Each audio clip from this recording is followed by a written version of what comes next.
আমাকে চেয়ার দিয়ে সে মারিছিল, এই চেয়ার নিয়ে মারছিল আমাকে। আমার চোখ বাঁধা ছিল।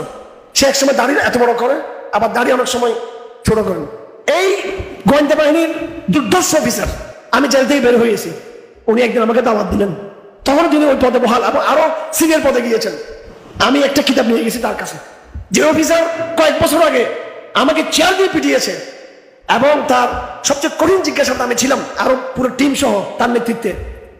সেই পুলিশ অফিসার, তার টেবিল আমি দেখি তালবিসে ইবলিস, তো আগে থেকে রাখা। কিতাবের নাম কি? তালবিসে, নাম শুনেন নাই না? ইবনুল কাইয়িম আল জাওজির কিতাব, শয়তানের ধোঁকা। শয়তানের কি? ধোঁকা।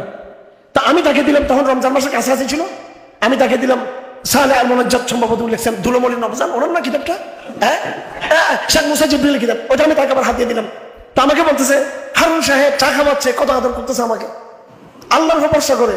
সে আমাকে নির্যাতন করছে, এটা মাথায় না রেখে আমি তাকে দাওয়াত দিতে লাগলাম। তা আমি কেমনে তাকে দাওয়াত দিব, কেমনে দাওয়াত দিব খুঁজতেছিলাম। উনি খালি আইন শৃঙ্খলা নিয়ে কথা বলতেছে, আমার উদ্দেশ্যে তাকে তৌহিদের দিকে দাওয়াত দেওয়া।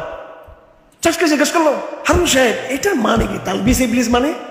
আমি বললাম যেটা শয়তানের বাটপারি, শয়তানের ধোঁকাবাজি। তো বলছে এটা কিরকম? আমার আপনার শয়তান যেটা, পুলিশের উপর শয়তানটা আপনারটা, আর আমার শয়তানটা হচ্ছে হুজুরের, এটা হুজুরের লেবাসদারি শয়তান। এটা আপনার কাছে যে শয়তানটা আসবে, এটা পুলিশের, আপনার গোয়েন্দা বাহিনীর এদের আপনাকে বলবো যে আইন শৃঙ্খলা রক্ষা করো এবং এদেরকে ধরো, জঙ্গিবাদ দমন করো, এটা করে তোমার রাষ্ট্রীয় আমানত, এই দায়িত্ব। এই যে জুলুমের সময় নানামুখী অভিজ্ঞতা ছিল, মায়ের খাওয়ার যেমন অভিজ্ঞতা, আবার জালিম যে হেদায়েত প্রাপ্ত হয়, কথাগুলো খুলবেন, প্রত্যেকটা কথা গুরুত্বপূর্ণ। আবার জালিম হেদায়েত প্রাপ্ত হতে পারে, এটাও আমরা কিন্তু দেখছি কোথায়? মুসলিম হওয়ার শুধু জেলখানে না, বাইরে হওয়ার পরও দেখছি গোয়েন্দা বাহিনীদের একাংশ, পুলিশের একাংশ, র্যাবের একাংশ, এনএসআই, ডিজিএফআই, এসবিদের একাংশ, যারা আমাদের নির্যাতন করেছে, তারাই কিন্তু আলহামদুলিল্লাহ তারা হেদায়েতপ্রাপ্ত, মোটামুটি হেদায়েতপ্রাপ্ত হয়েছে। এই যারা ছাত্র আন্দোলন, তারা কি পুরোপুরি ইসলামকে গ্রহণ করেছে?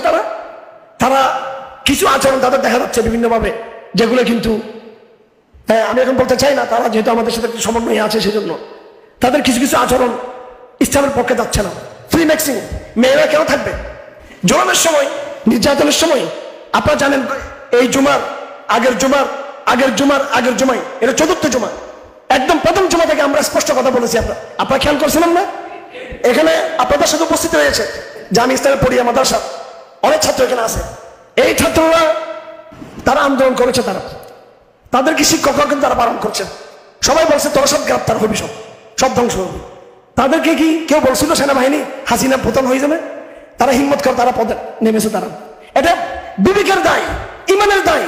ইমান আমাকে বলতেছে মুসলিমের পক্ষে কথা বলতে হবে, বিবেক বলতে মুসলিমের পক্ষে কথা বলতে হবে। ছাত্ররা হিম্মত করে নেমে গিয়েছে আলহামদুলিল্লাহ। হ্যাঁ, আহত হয়েছে, গুলিবিদ্ধ হয়েছে ছেলেরা, পড়ে আমাদের ছেলেরা। সবাই তাদেরকে বলছে তোরা জঙ্গি, তোরা চরমপন্থী, তোরা ভুল করতেছস, তোদের সমস্যা আছে, তোরা কিন্তু সবাই ধ্বংস হবি। আর ওই লোকগুলোই কয়েকদিন পরে বলতেছে মাশাআল্লাহ, সাবাস, ধন্যবাদ, সিংহ পুরুষ, আমাদের গৌরবান্বিত সন্তান, আমাদের ওয়েলকাম, তোমাদেরকে আসো আসো। বয়ান পাল্টে গেল। হ্যাঁ ভাই, আমরা যদি জালেমের ভিতরে অনেক করতে গিয়ে আমাকে যদি মেরে ফেলতো, এটা কি আমার অকল্যাণ? এটা আমার অমঙ্গল? আমি সত্য কথা বলেছি, মেরে ফেলছে, এটা আমার কল্যাণ হবে? এটা তো আমার সৌভাগ্য। বিজয়ী হয়েছি, তাও আমার সৌভাগ্য। দুইটাই তো, সমস্যা কিছু এখানে। আমাকে বিজয়ী হতে হবে এটা কোনো জরুরি নয়, আমি পরাজিত হতে পারি।